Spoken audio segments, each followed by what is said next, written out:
Hey y'all, before this video starts, I would like to apologize for really slacking as of late. 2025 has not been my year so far, but I promise you that is a trend that I'm going to buck as the year continues on. Thank you all so much for your support. It means the world to me from the bottom of my heart, and please try and show some extra love to the long-form content as it's going to be my main focus moving forward. Thank you all so much, and enjoy the video. There are many types of games that I've tried over the years, from side-scrollers made the last time the Bears won the Super Bowl, to some of the newer titles with graphics so crazy and accurate that they're creeping closer and closer to the uncanny valley. Don't get me wrong, a fully immersive and realistic looking experience is cool and all that, but the point of a game is to detach from reality. The point of a video game is to get away from the thoughts of your everyday life. Many times, I think about just selling all of my possessions and disappearing off the face of the earth. In those moments of irritation, I'd love nothing more than to buy or build a boat and go sailing far away from all the ignorant and pedantic people and things that make me wish for a nuclear winter. Luckily for me, I don't have to indulge that fantasy in the real world, because a three-man development team from Uppsala University in Sweden named Redbeat Interactive and publisher Axolot Games brought us a more than worthy offering. Welcome to Raft, the final chapter. No, I'm not sponsored, I just love this game that much. It's been out for a good bit already, but it just now recently made its way into my friend's Xbox library, and I instantly fell in love with it. It may not be new to some of you, but like I said, man, it's just so great. You could play solo, you could play with your friends, and either way, you will have a good time. There will be spoilers from here on out, which are unavoidable to help give you guys my understanding of this game.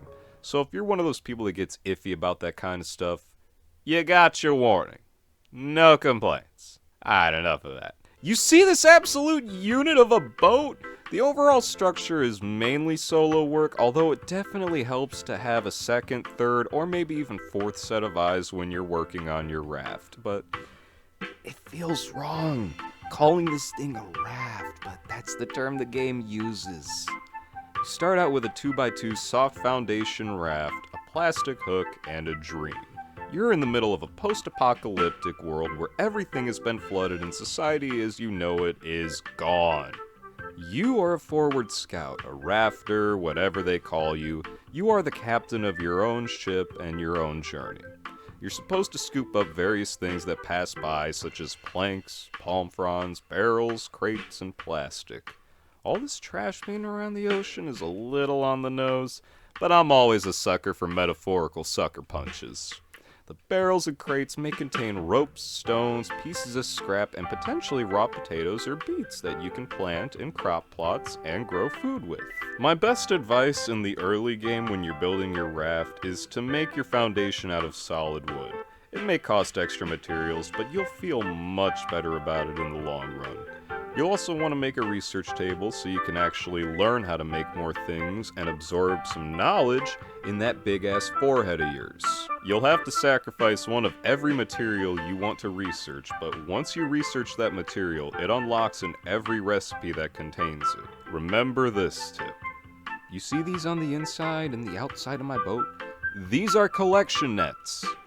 They're the simple ones. I do have some of the advanced ones, but honestly, one advanced net costs way too much, so if you just want to rock the simple nets, don't feel bad for that. They collect all the various items floating as you sail through the vast and seemingly never-ending sea. The simple ones hold up to 10 items at a time, while the advanced ones hold 15. Honestly, a marginal upgrade, but for AFKers, it might make the difference. They're the main reason this boat even looks the way it does. Before my homies and I locked in on the story portion of this game, I spent a lot of time just AFK, sailing, collecting items, and building. But with this, you can build everything you need, such as water purifiers and crop plots to grow more food. But let me tell you, when you play like this, you will find yourself talking and thinking like a crackhead.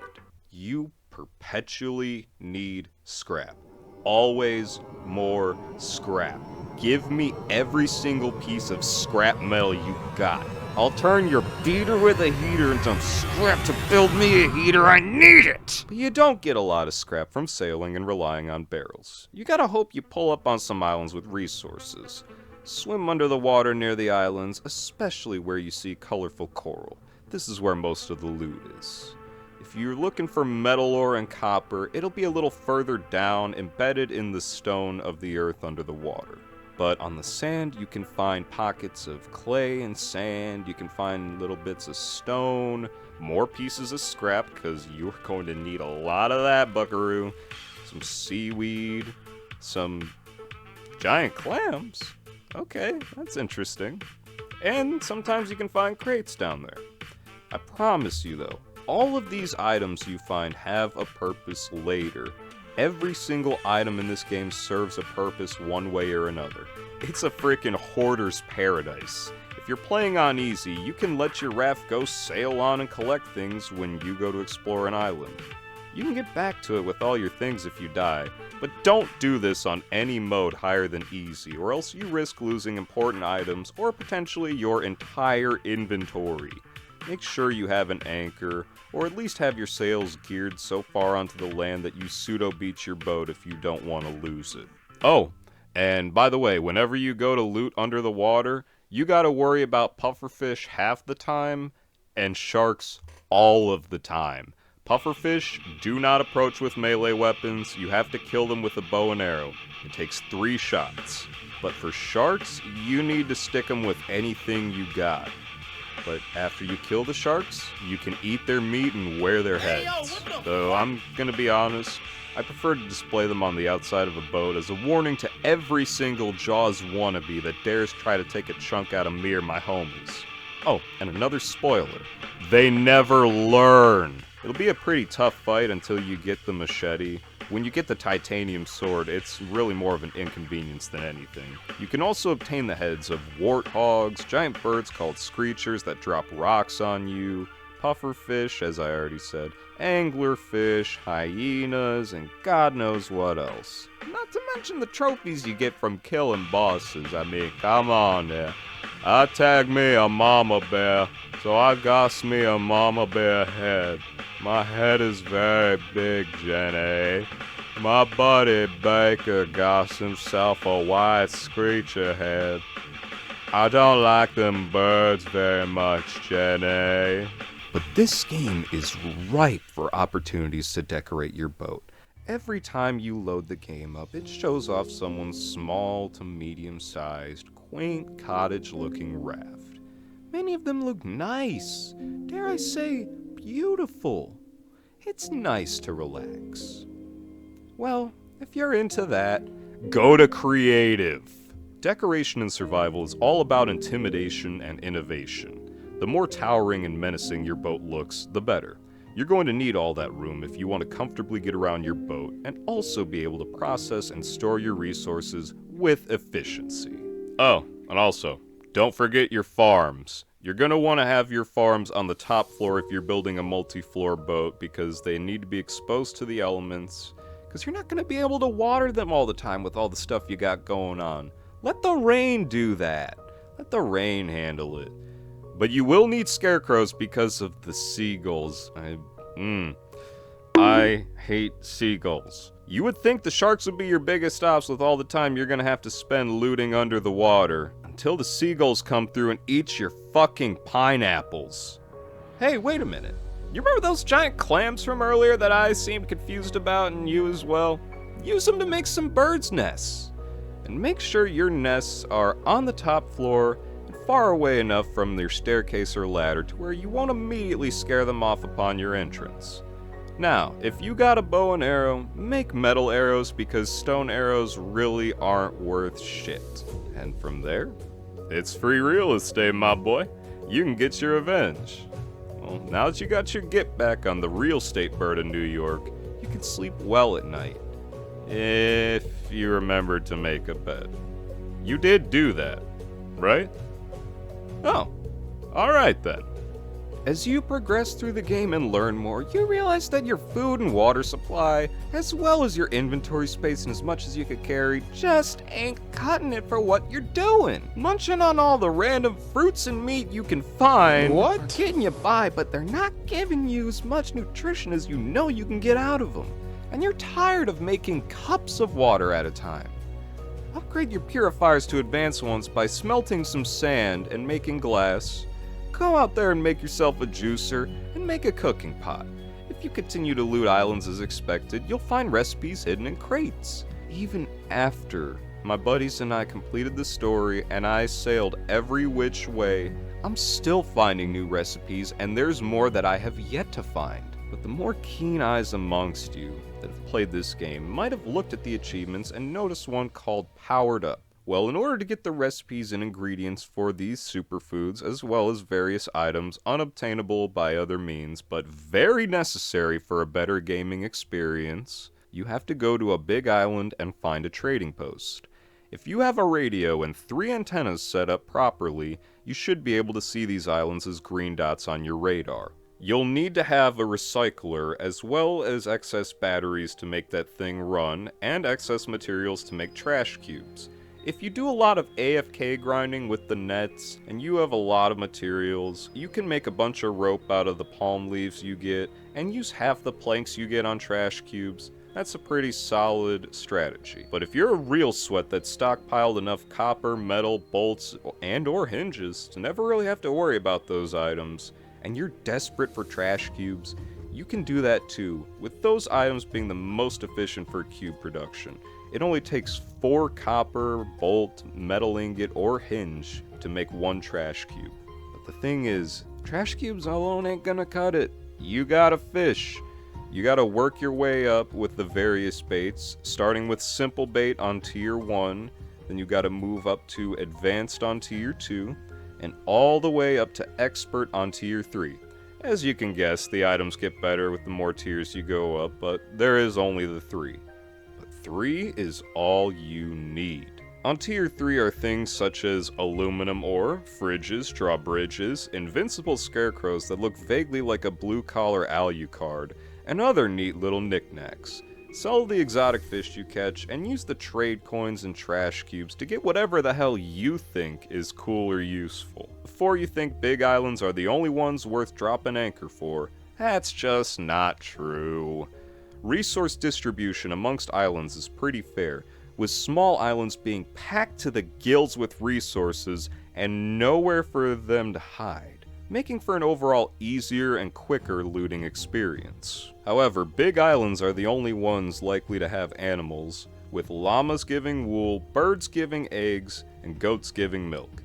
How do you get these cute, skittish, fast and twitchy motherfuckers onto your pirate's paradise of a luxury raft? Remember the pufferfish? When you loot them, you'll get explosive goo, which you have to smelt into explosive powder, and make a net gun and net canisters. You can also make soup out of their heads.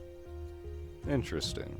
Every one of these items has a purpose, and they'll all be tremendously useful later. There are some bugs, such as rafts being able to disappear into rocks, falling through the map, hitboxes just not making sense, and ragdolls being random. They range from harmlessly funny and entertaining to potentially world-ending if you lose your raft. I shot a seagull, and its corpse catapulted itself over the side of the boat and into the water.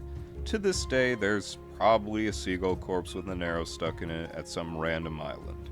I may have hit my shot, but he had the last laugh. He's still alive after death because I'm talking about him and you're learning about him. Even when you find a way to beat the seagulls, they find a way to get one on you and have the last laugh. They truly are our biggest ops in Raft, man. But for every little problem and bug that I can nitpick on, there are ample more things about the game that I love. The concept, the gameplay, the crafting, the story, the background, the overall look of everything. It's beautiful for a game that is less than 5 gigabytes on the Xbox Series X. Even without that technicality applied, I thoroughly enjoy the cartoony and vivid look of this game. I said at the beginning that super realistic graphics can be a bit much at times, and a detachment from a realism-based experience is good. Raft is able to retain some aspects of realism while having beautifully goofy mechanics, ranging from the simple sliding down cliff faces to avoid fall damage, to the complex use of the detail plank to break the game more wide open than that one time Steve Bono ran for a 76-yard touchdown. It is very easy to get into, whether you're a metaphorical munchkin when it comes to video games, or a try-hard hoarder sweatball that likes to be the best at every game they play.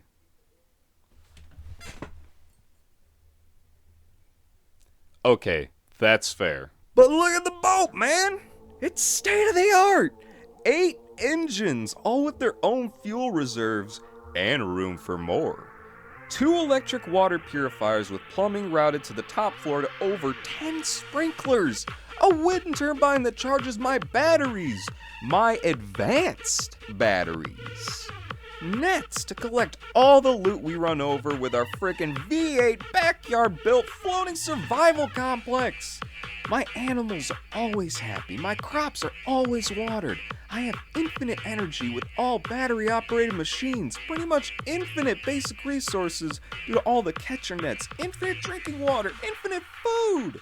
Not to mention all the storage, trophies, gadgets, decorations, and general loot that Baker and I have obtained over a lot of time. He has considerably less playtime than me, but he has some semblance of a normal life. To say the same about me would be to say that you can make the NBA just because you're the same height as Muggsy Bogues, who also made the NBA, despite being nearly a foot shorter than me, you know? What I'm trying to say is, I have ample time to leave the Xbox on while I do various things around the house and live my hectic life. And whenever I have a few minutes to sit down and be active in the game, I'm more than able to. It's a very easy game to pick up, put down and leave it, and pick right back up seamlessly. You'll need to advance in the story to find and be able to craft things such as the electric purifiers, engines, wind turbines, advanced batteries, strawberries, bananas, sprinklers, engine controls, advanced anchors. Pretty much every item gets better the more you progress and the more you play the story. Raft is one of the few instances in which playing the game in its entirety is worth it. Playing the story is way more beneficial than avoiding it, even if all you want to do is sail aimlessly for the rest of time. I'll tell you what though, I'd rather put in the work to be cruising in first class than be stuck in the luggage cabin forever. I don't know. That's just me. You could play exactly how I did, you could do the opposite, you could do whatever you want within the confines of the game, and even some things to break it. That's the most beautiful thing about these types of games. It's your adventure to decide. There's more than enough sea in this world to satisfy your hunger and longing for a good expedition. So slap on your favorite hat, grab all your stuff, and put some meaning to the phrase "the world is yours" by making it yours through hours of fruitful and entertaining adventures in the humble masterpiece that is Raft, the final chapter. Thank you all so much for watching this video. If you enjoyed it, please drop a like, drop in the comments what you want to see from me, and hey, drop me a sub, and I might just make your video a reality. If you want to leave a super chat, that's very welcome too, but if not, that is completely okay. I am more than gracious with all the support you guys have given me. You guys are actually making it so I have a chance to do this for a career, and that would be my dream job, honestly. So thank you all so much for all of your support, and honestly, I'm not even sure why you're still watching this far. You know what they say though, goats are like mushrooms. If you shoot a duck, I'm scared of toasters. Until next time.